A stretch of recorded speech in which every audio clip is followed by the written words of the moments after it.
जादोंमोन आलाइ आरन थिएटाराव एक्टर हिसाबै लीनाया एक्ट्रेस हिसाबै जोंहा एक्सट्रा मोनसे एग्रीमेंट जादोंमोन जों हेलो एसपी ब्लगनि नायगिरि नोंथांमोन हेलो एसपी ब्लगाव बयखौबो फिन खनसे गोसो गोरबोनिफ्राय बरायनाय थाबाय दिनै एसे आलादा टपिक नैबे टपिकआ एसे आलादा लीना आरो नेरसोन जिहेतु जोंनि मुंदांखा फावखुंग्रि बिथांमोना खारखोमालांबाय नामा नैबेफोरबायदि मा जामारदों एक्चुअली बहा खारखोमानाय आलाइ आरन थिएटारखौ सिफायलांबाय बिथांमोननि जाहोनाव होननानै गोबां ससियेल मिडियायावहाय नैबेनि सावरायलायनायखौ नुनो मोन्दों आरो गोबां पस्टफोर होनायखौ नुनो मोन्दों बायदिसिना मेम्स बानायनायखौबो नुनो मोन्दों नाथाय बेनि रियेलिटिया मा नैबेखौहाय जोङो मोनथिथ'वाखैमोन एन्ड दिनै बिथांमोना गावसोरनो बिबुंथि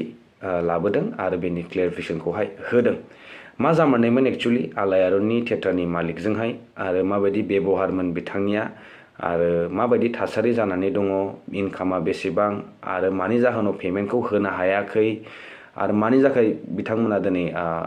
नागारनानै थांनो गोनां जादों आरो मा एग्रीमेंट जानायमोन बिथांमोननि गेजेरावहाय बेखौहाय बिथांमोनानो निजेनो बिबुंथिनि गेजेरजों मोजाङै क्लेरिफिकेशन होलांबाय नैबेखौ नोंथांमोना नायनानै लायोबा स्पष्ट जागोन होननानै आं सानदों स' नोंथांमोना नायलांदो एन्ड लोगो मोनसिगोन नेक्स्ट भिडिअ टिल देन स्टे ट्युन बाय फोसावगासिनो बेयो नंखाय रायजोफोर बेफोर थांनायाव जों बायदिनो जुदि फुगिहैनाङोब्ला बेथ' ब्लेकमेलाथ' एजेसो आं उनाव मोजाङै बुंगोन जादोंमोन आलाइ आरन थिएटाराव एक्टर हिसाबै लीनाया एक्ट्रेस हिसाबै जोंहा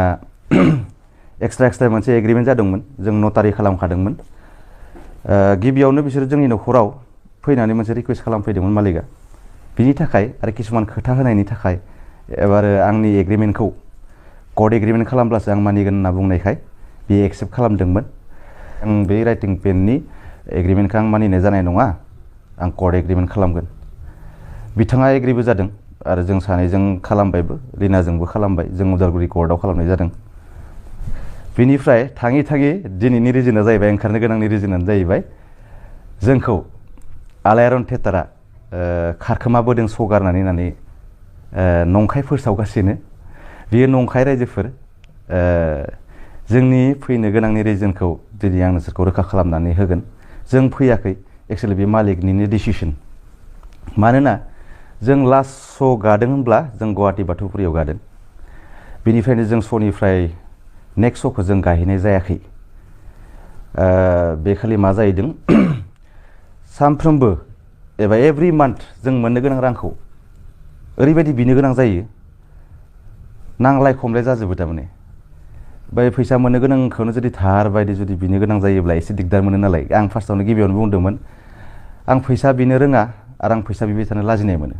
बेनिखायनो बुंदोंमोन जे बेनिखायनो एग्रीमेन्टआव लिरखानाय दंखायो रोखायैनो 1 month 1 week सम होनाय जादोंमोन जोङो जेनेबा 1 monthखौ जोंनो 60,000 पे खालामनांगौ इयो बेनिफ्राय जों 1 weekबो बिनो सम होखानाय जादोंमोन लिरनायबो दंखायो बेहाय बेनिफ्राय आरो एग्रीमेन्टनि बायदिब्ला जोङो एक्सट्रा जोंनो जानाय लोंनायखौ होनांगोन आरो थानायखौ एसेबाबो आलादा होनांगोन आं सिंगेल रुम नांगोन होननानै आं बुंनाय दंखायोमोन बेनिफ्राय बेफोरथ' प्रब्लेम गैलानो किन्तु जार्नि ट्रेभेलिंनि थाखाय जेनेबा एक्सट्रा गावसोरनिफ्रायनो होनो गोनां दंखायोमोन बेनिफ्राय आं पार्सनेल कार लांनाय जादोंमोन गावसोरा थाव होगोन होननानै बुंदोंमोन नालाय दा बेथ' जोंनिया 9,500 किल'मिटार जाना दं इयो बेनिफ्राय रिहार्सेलनि एमाउन्टखौबो जों मोनाखै बेनिफ्राय दा मोननो गोनां थानायाथ' गोबां दङ बेखौ आं दा एमाउन्टखौ बुंथ'ला बेयाव एग्रीमेन्टआव दङ जेला बेखौ आं कर्टआव बिजिरनाय जागोन आं कर्टआवबो होखानाय जाहैबाय आरो दिनै जोंखौ गाज्रि फोसावदों जे लीनाजों नेरसोनजों खारबाय थिएटारखौ सेफायलांबाय बिनि मेन रिजन फैनो गोनाङानो जाहैबाय गावनि आखायावनो दंमोन गाव जुदि एग्रीमेन्टखौ फल' खालामनायमोनब्ला जों बेहाय थागौमोन आरो श'बो खालामगौमोन आरो दिनैबो मालिकआ कल खालामदों कल खालामनायाव आं बुंदों जे बियो कल खालामनो गोनां जादों बियो बै नेक्स्ट जानो गोनां श'फ्रा बेखौ एसे प्रेसार होगासिनो दङ आं बिसोरनि दुखुखौबो बुजिदों किन्तु मालिकआ जिबायदि स्टेप लादों बे थिएटार श' खालामनायनि टारगेट गैया बेहा जुदि टारगेट थानायमोनब्ला जुदि पजिटिभ माइन्डनि मानसिमोनब्ला दिनै एग्रीमेन्टखौनो गावनो खालामदों बे एग्रिमेन्टखौ क्लियार जुदि खालामनानै जोंनो मोननो गोनां रांखौ जुदि होनानै एबा गावनि भुल जानायखौ जुदि जोंनो निमाहा बिनानै जुदि जोंखौ लांफिनोबा जों थाङि गैया जों दाबो येस होदोंमोन खिन्थु बै सानखालि जेब्ला फैखालिनो आं स्ट'रिखौ खोन्थानोसै आं क्लियारै मोजाङै खोन्थानि बै खालि जोङो बै श'आ लास्ट नाइटआ जोबनाय लोगो लोगोनो मालिकखौ कल खालामदोंमोन आं मर्निंआवनो मानो होनबा हराव एसे प्रब्लेम जादोंमोन फैसानि थाखाय एसे दावराव दावसि जादोंमोन लाजिथावना बाथ्रा कमिटिनि आगोलावनो बेबायदि फैसानि थाखाय दावराव जादों थारमाने बै बुंदों सानाव जेनेबा फैसा होगोन बै पेन्डेलाव होगोन होननानै 2 month 4 days जाबायमोन बै खालि जेब्ला दावराव जादों आं 2 month जुदि 4 days जुदि फैसा मोनाब्ला एथि थावनिबो जुदि फैसा होआब्ला आं माजों सोलिनो दिनै आं बेयाव 7 month खाथिबाय रियासलजों लाबदों 7 monthआव जुदि आं जेबो खामानि आलदा खामानि मावनो हायाब्ला आंथ' निस्सय बे जि खामानि मावबाय थादों आं बिनिफ्रायनो रांखौ मोननांगोन होमबासो आङो गारि सालायनो हागोन गारिजों ट्रेभेलिं खालामनो हागोन बे श'खौ बै श'निफ्राय आरो जोंनि श'आथ' बहुत डिसटेन्स आं बे लिस्टखौबो होगोन खैथा श' गाखो जोङो ओमफ्राय बबेयाव गादों बिनिफ्राय बै खालि दावराव जाखांनानै आंथ' स्टेज गाखोनो गोनां नङामोन बै खालि खिन्थु कमिटिनि हांख्रायनायाव एसे गाखोनाय जादों आं बेफोर रिजनखौ उनाव फोरमायजोबगोन मोजाङै माबायदि जादों नांलायनाया खिन्थु बै खालि आं पारमिसन लानासो फैनाय जादों मर्निंआव आं बेखौ हरावबो कल खालामदों आंखौ लोगो हमाखै बा मर्निंआव कल खालामदों रिसपन्स होआखै खिन्थु बे थाङै गवालपारा मोनहैबाय जेब्ला आं गुवाहाटियाव दोङो आं एसे लेट ओंखारबोखायो आं 12तानि आगोलाव ओंखारनानै 3तासोआव आं मोनहैयो आरो माबायाव जायगायाव आरो बेनिफ्राय बै खालि आं मालिकखौ कल हरबाय कल हरनानै सोंबाय जे आं मोनसे डिसिसन लायबाय थारमाने आङो लिगेल डिसिसन लादो रं डिसिसन माने आं आनलिगेल डिसिसनखौ लायाखै आं एग्रिमेन्ट थ्रुयै थांदों मानोना आं बहुत रिकुवेस्टजों सोलिबोबाय खिन्थु सोलिबोयै जुदि गासै माहायावनो जुदि नांलायनो गोनां जायोब्ला जों दावराव दावसियाव थानो बायो जोंहा सासे आर्टिस्टनि स्टेटासखौ जों लाखिनो हायि जायो बाध्य जायो जों बिनो मालाबा जों बे बाध्य जाहैनायावनो आरो मेंग्लिनायजों माजों ब्रेनफ्रा खामानि होयि जालाङो बै समाव जुदि जोङो जानो लोंनो जुदि मोनाब्ला मालाबा जों माबा मोनसे मोजां बुस्थु जानोबो जुदि हायाब्ला जोंनि देहायाथ' जेरै उइक जालांजोब्बाय जों आर्टिस्टनि महराबो गैला दा जों 7 month जुदि उन्दुनायखौनो गारजोबनानै जुदि बिदि थायोब्ला इमान खस्थ' खालामजानानै जुदि गाज्रि बेबहार मोनोब्ला एसेबाबो दुखु मोननाय फैयो बे खालि बहुत दुखु मोननाय फैदों बेनिखायनो मोनसे लास्ट डिसिसन लानानै मालिकखौ कल खालामनानै बुंनाय जाबाय आदा नोंनि दायथ'खौ नों मानिदो आंनि दायथ'खौ आं मानिनोसै एबारै आं रिकुवेस्टजों थांला रिकुवेस्ट आरो न'खरनि बायदि सालायदो मादो आं बेजों थांला एबारै आङो लिगेलाव थांसै नों होनो गोनां रांखौ आंनो हरदो आं होमबानिया श' खालामहैनोसै आरो जुदि नोंनि डिसिसना जेनेबा आंखौ न'आव थिनहरनो गोसोब्ला नों थिनहरजागोन नोंनिसो डिसिसन आं न'आव थांनांगो ना पेन्डेल थांनांगो नों जुदि मोननो गोनां रांखौ जुदि आंनो अनलाइन पेमेन्ट खालामजोबना होयोब्ला आं थांगोन आरो लिनानिखौ खालामजोबना होयोब्ला जों थांगोन जुदि खालामनो हागोन ना हाया बे नोंनि सायावसै खिन्थु फैसाल' हरबा जानाय नङा आंखौ जिबायदि अपमान खालामदों अर्गेनाइजार बिकि दैमारि बापुराम दैमारि खोमा बेनि अरिजिनेल नामा खिन्थु बियो डुप्लिकेटसो साइन होयो बिनि सार्टिफिकेटआवथ' आङो माबा नुवाखै बिकि दैमारि नुवाखै बापुराम दैमारिसो खिन्थु बे अफिसियेलि खामानिफ्रावबो बिकि दैमारि होयो बियो बे होनायावथ' आं खनसे हमनाय जादों एग्रिमेन्टआवबो बिनि सार्टिफिकेटखौ बिनाय जादों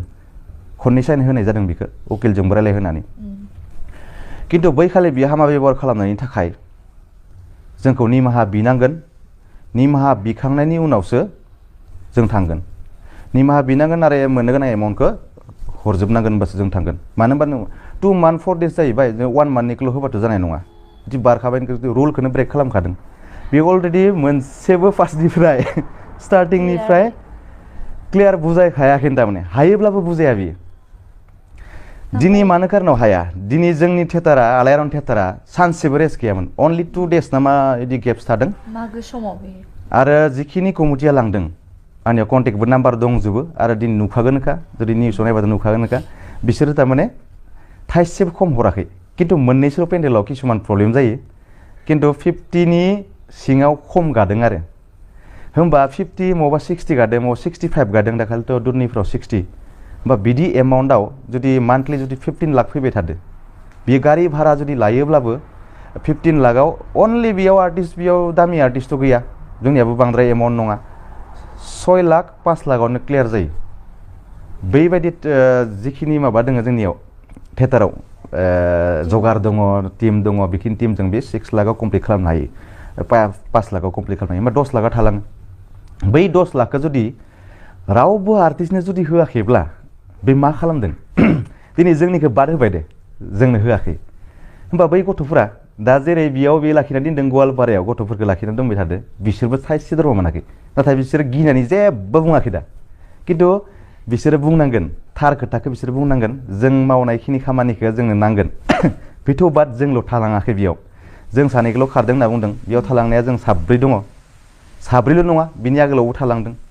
मानो होनबा 2 मान्थ गाहाम जुदि फैसा होआब्ला जुदि गाज्रि बेबहार जुदि खालामोब्ला बेयाव बोरै थानो गाज्रि बेबहार माने मा फैसा बिखालि जुदि प्रब्लेम जायोबा ओरैनोथ' मोजाङानो थायोब्ला फैसा बिबा जुदि दाय जायोब्ला गाज्रि ब्लेम खालामनो नागिरोब्ला बे थिएटाराव थानाया एसे गिथावना मानो होनब्ला जोंनि आर्टिस्टनि लाइफखौ बे थिएटारा आं जिखिनि स्टाडि खालामदों सब बरबाद जादों थारमाने थिएटाराव थानाय मानसिफ्रा बेयाव जाय बायदिफ्रा जोंनि गथ'फोर जोंनि बिनानावफोर थाङो सोरबा थाङो निस्सय जोंनि उनाव जोंनि फिसाजोफोर थांगोन फिसालाफोर थांगोन सोरनिबा आदामोननि सोरबा न'खरनि मानसि थांगोन बेफोर थांनायाव जों बायदिनो जुदि भुगिहैनाङोब्ला बिनि लाइफआथ' बरबाद दिनै मोनसे बायदि ओरैबायदि प्रब्लेम जादों जाय मानसिया बेयाव लेबार 2 मान्थ 3 मान्थ खाथिहैदों बेहा न'खराव बिमाल' सासेल' दङ बिमा सासेल' दङब्ला बे जुदि बेरामाव गोग्लैयो मालाबा मालिकनि खाथियाव थाङो फैसा नांगौ दा आंनिया 3 मान्थानो जाबाय 4 मान्थानो जाबाय जुदि बै मानसिया जुदि फैसा बिनानै मोना गाबना लाबाबो मोना बहुद गाबदों दाखालिबाबो जोंनि मेगन सिगाङावनो गाबनाय नुदों जोंल' नङा दिनै मोनसे टाइमाव गासिबो बुंगोन आरो आंल' नङा आरो गासिबो सोंजागोन जायखिजाया सासे आर्टिस्टनियाव सों नोंसोरनि दरमाया क्लियार जादों नामा थाइसे क्लियार नङा सासेनियाव क्लियार जाया बिसोरखौ मोनसे आखा दोनबाय थायो थारमाने बै पेन्डेलाव होगोन बै पेन्डेलाव होगोन बै पेन्डेलाव होगोन ओमफ्राय फैसा कामावल'सो मोनदो खिन्थु पेमेन्टखौ क्लियार खालामखायो कमिटिया पेमेन्टआ क्लियार जाजोबखादों होमबा दिनै जोंखौ ब्लेम खालामदों जे बिसोरो खारदों बिसोरनि थाखाय जोंनि थिएटारा बायबाय बे नंखाय बाथ्रा जोङो दासिमबो एग्रि दंमोन थिएटाराव थांनो थिएटार श' खालामनो खिन्थु मालिकआसो बे थिएटारखौ सेफायदों फैसानि थाखायनो सेफायदों जोंनो होनो गोनां रांखौ होनो बानानै सेफायदों आरो होनो बानायाथ' जोंल' नङा गासै आर्टिस्टनो होनो बानानै दिनै थिएटारखौ बियो सेफायदों